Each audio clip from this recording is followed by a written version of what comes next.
Extra Journaal, vers van de pers. Welkom bij Extra Journaal. Fijn dat u weer kijkt. We hebben het belangrijkste nieuws voor u op een rij gezet. En we beginnen met het bericht dat de coalitie achter Trona blijft staan. Waar gaat het om? Er is vorige week duidelijkheid gekomen over een rapport van SOAB. En daarin kwam naar voren dat de ontvanger, Alfonso Trona, voorschotten zou hebben gegeven die wellicht niet hadden moeten worden gegeven. Nou, daar is de afgelopen week veel over gesproken. Maar duidelijk is in ieder geval dat de ministerraad hierin geen reden ziet om Trona ontslag te verlenen of weg te sturen. Hij blijft gewoon zitten. Daar zijn de coalitiepartijen MFK en PNP beide voor. Toch kan dit leiden tot wat onzekerheid binnen de coalitie, zo schrijft de Extra vandaag. Het rapport is uitgevoerd door SOAB, die zowel consultant is van de minister van Financiën als controles uitvoert. De minister van Financiën zou ook willen dat er een bepaalde straf aan Trona zou worden opgelegd. Daar is geen meerderheid voor in de coalitie. Maar ja, eigenlijk kunnen we gewoon als bottomline zeggen van de onderzoeken zijn geweest, Trona zal blijven zitten en er wordt nog verder onderzoek gedaan. Te veel bussen in Serie Otrabanda. Dat heeft de Fundación Serie Otrabanda laten weten. Er zijn te veel toeristische tourbussen en dat zorgt voor overlast in deze kleine maar mooie wijk. Het gaat om bussen die onder meer door de smalle straatjes van de Lennepstraat worden gereden om klanten naar de kleurrijke trappen te brengen. Ook andere attracties in de buurt van Serie Otrabanda worden veel bezorgd, maar dat zorgt voor stank, hard geluid, bussen klaksoneren langdurig om te zorgen dat de mensen weer terug gaan in de bussen. En de eigenaar van een privéterrein zegt dat hij niet langer wil dat de bussen op zijn terrein worden geparkeerd.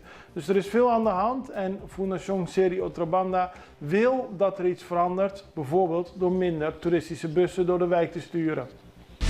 Cooper houdt vast aan ontslag. Dat gaat over de minister van VVRP, Verkeer, Vervoer en Ruimtelijke Planning, Charles Cooper. Hij heeft laten weten dat hij vasthoudt aan het vertrek van financieel directeur van Fundación Cas Popular, Peter Bongers. Volgens Cooper moet Bongers het veld ruimen omdat er sprake is van geen goede samenwerking tussen de minister en de FKP op dit moment. En daarmee gaat Cooper in tegen het advies van SBTNO, het adviesorgaan van de overheid op het gebied van corporate governance. Die heeft een negatief advies gegeven over het vertrek van Bongers. Maar de minister houdt vast. En hij zegt dat hij, zolang Bongers financieel directeur is bij FKP, geen ingrijpende veranderingen kan doorvoeren in het beheer van sociale woningen, waar het parlement hem om gevraagd heeft. Diefstal van kabels. Vanochtend kregen we deze videobeelden. Er zijn kabels gestolen bij Coral Tabak. Het gaat onder meer om kabels van MNO Vervat, maar ook om kabels voor internet, fiberkabels om het zo te noemen.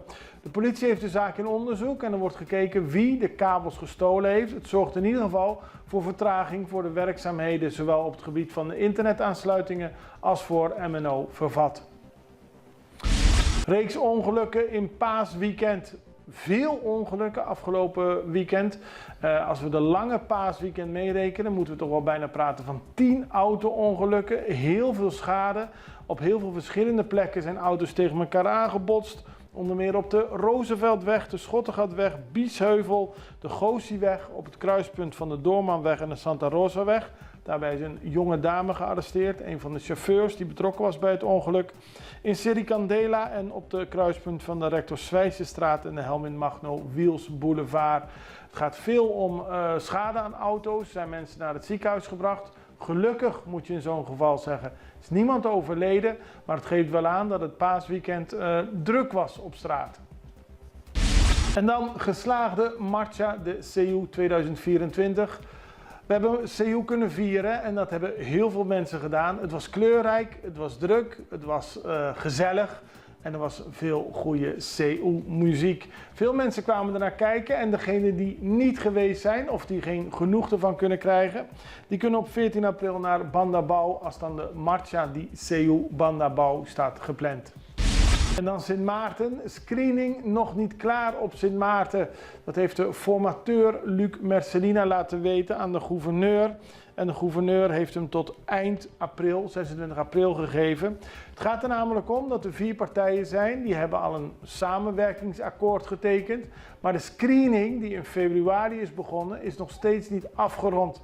En de formateur heeft een open brief geschreven aan de bevolking. Hij zegt, ik begrijp dat er reden is tot bezorgdheid over de voortgang, maar dat is niet terecht. Het komt goed, alleen er is geen maximale termijn voor screening. Dus we weten niet wanneer het klaar is. Hij hoopt in ieder geval met het uitstel tot 26 april dan klaar te zijn en de nieuwe regering aan Sint Maarten te kunnen presenteren. We gaan even over naar een break en zijn zo bij u terug.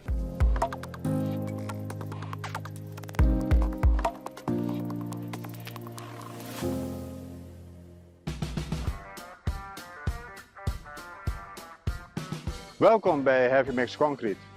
Heavy Mix Concrete is in 2009 opgericht door de familie Vieira. Toen de tijd bestond de vloot uit 4 betonmixers, 1 pomptruck en een hele simpele betonplant. Maar kijk nu wat het is geworden. 14 betonmixers, 6 betonpompen en een nieuwe betonbatchingplant.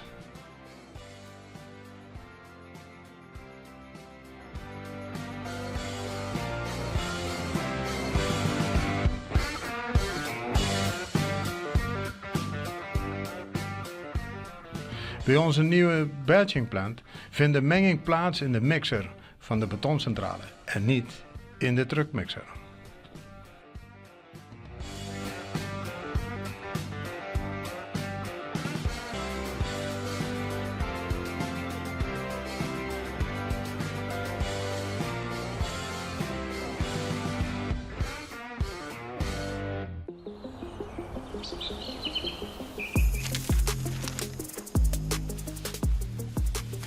Welkom op Curaçao, een van de mooiste eilanden in de Caribiën. Een ware parel. En het is een eiland waar je van heel veel zaken kunt genieten. Van de natuur, van de zee, van het eten, van de mensen en zoveel meer. Curaçao is een eiland waar heel veel gebeurt op het gebied van politiek, cultuur, sport en zoveel meer. En Extra Journaal brengt het belangrijkste nieuws van Curaçao. Maar we hebben ook aandacht voor al het nieuws op Bonaire en Aruba en op de bovenwinden, Saba, Sint Maarten en Sint Eustatius. En we belichten al het nieuws van alle kanten. Het nieuws is duidelijk, actueel en vers van de pers. Extra Journaal, elke werkdag op Salto. Op Curaçao zijn we de hele dag bezig met het maken van Extra Journaal. Volg ons op je favoriete Amsterdamse zender, Tauro.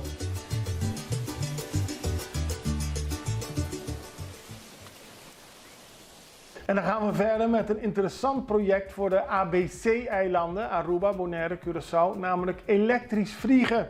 Er is 6 miljoen euro nodig voor een proefproject voor elektrisch vliegen tussen Curaçao, Aruba en Bonaire.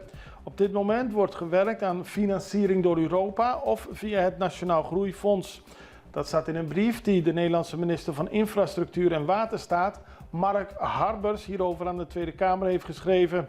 Harbers schrijft dat de eilanden Bonaire, Curaçao, Aruba zijn aangewezen als pilotgebied en dat de Amerikaanse vliegtuigbouwer Ampere, zo moet ik het zeggen, onderzoek heeft gedaan naar de mogelijkheden.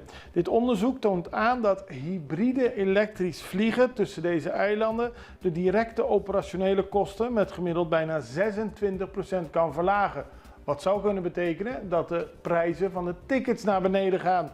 Ook is het goed voor het milieu, want de CO2-uitstoot kan fors verminderen.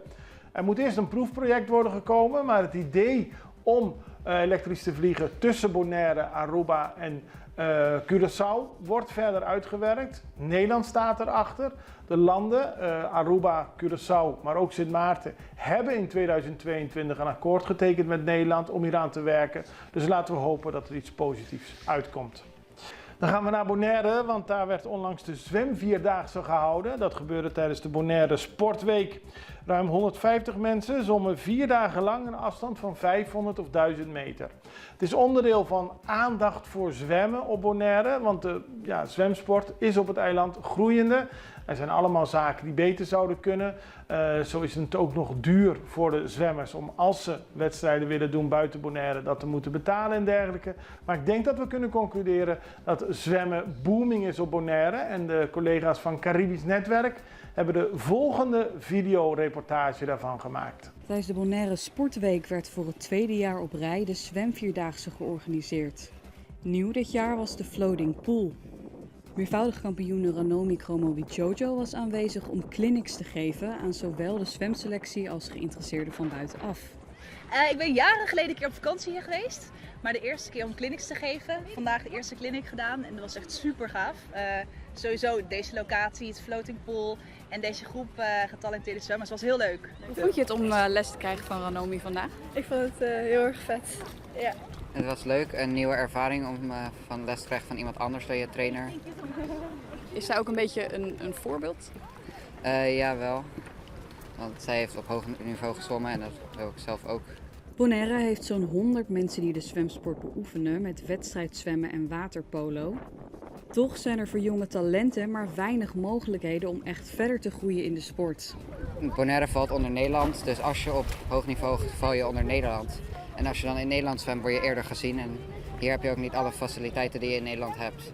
Dus uiteindelijk als je echt hoog wil zwemmen, dan moet je eigenlijk naar Nederland of naar een ander land. We hebben heel weinig faciliteit, dus ik weet niet of dat mogelijk zou zijn, maar ik denk als je hard genoeg werkt wel. Meedoen aan het EK of de Olympische Spelen zit er voor de bijzondere gemeente niet in. En reisjes voor wedstrijden in het Caribisch gebied moeten uit eigen zak worden betaald. Ook qua wedstrijden hebben we natuurlijk maar heel weinig opties. We hebben alleen de wedstrijd in Curaçao en Aruba. Het is heel duur om een weekendje te gaan. $300-400 en Aruba zelfs $500-600 voor een weekendje om daar een wedstrijd te zwemmen. Dus alleen de mensen gaan mee die dat kunnen betalen. We zoeken natuurlijk wel heel vaak naar sponsors. Dus we hebben sponsors van bedrijven die heel vaak sponsoren. Maar het is niet altijd genoeg. Dus ja, ze moeten ook nog een heel grote eigen bijdrage betalen. En als je dan 3 wedstrijden, 4 wedstrijden per jaar hebt, kan het wel meer dan $1000 per persoon worden. En dat is best veel geld. En nu hebben wij het geluk dat we hier nu ook een soort floating pool hebben. Maar het is natuurlijk geen officieel zwembad. Dus je kan hier wel wat wedstrijdjes oefenen nu. Maar de tijden tellen natuurlijk niet. Wat vind je daarvan? Ja, het is wat het is. Ik bedoel, Bonaire is nou eenmaal een bijzondere gemeente van Nederland. En ja, gelukkig zijn er nog steeds heel veel talenten. Maar ja, ze hebben minder opties dan in Nederland, minder mogelijkheden. Ja, dat is wel jammer. En dan gaan we internationaal naar Peru, want daar hebben 6 ministers gisteren hun ontslag ingediend. En dat is onderdeel van de herschikking die plaatsvond te midden van een onderzoek naar hoe president Dina Boluarte aan Rolex horloges kwam. Het gaat om Rolex Gate in Peru. Terwijl Peru zich te goed deed aan een schandaal dat Rolex Gate was genoemd, was minister van Binnenlandse Zaken de eerste die aftrad. 2 dagen nadat de politie onder zijn bevel het huis en het kantoor van de president had onderzocht. 5 andere ministers dienden enkele uren later hun ontslag in. Het gaat onder meer om de minister voor Vrouwenkwesties, Onderwijs, Plattelandsontwikkeling, Productie en Buitenlandse Handel.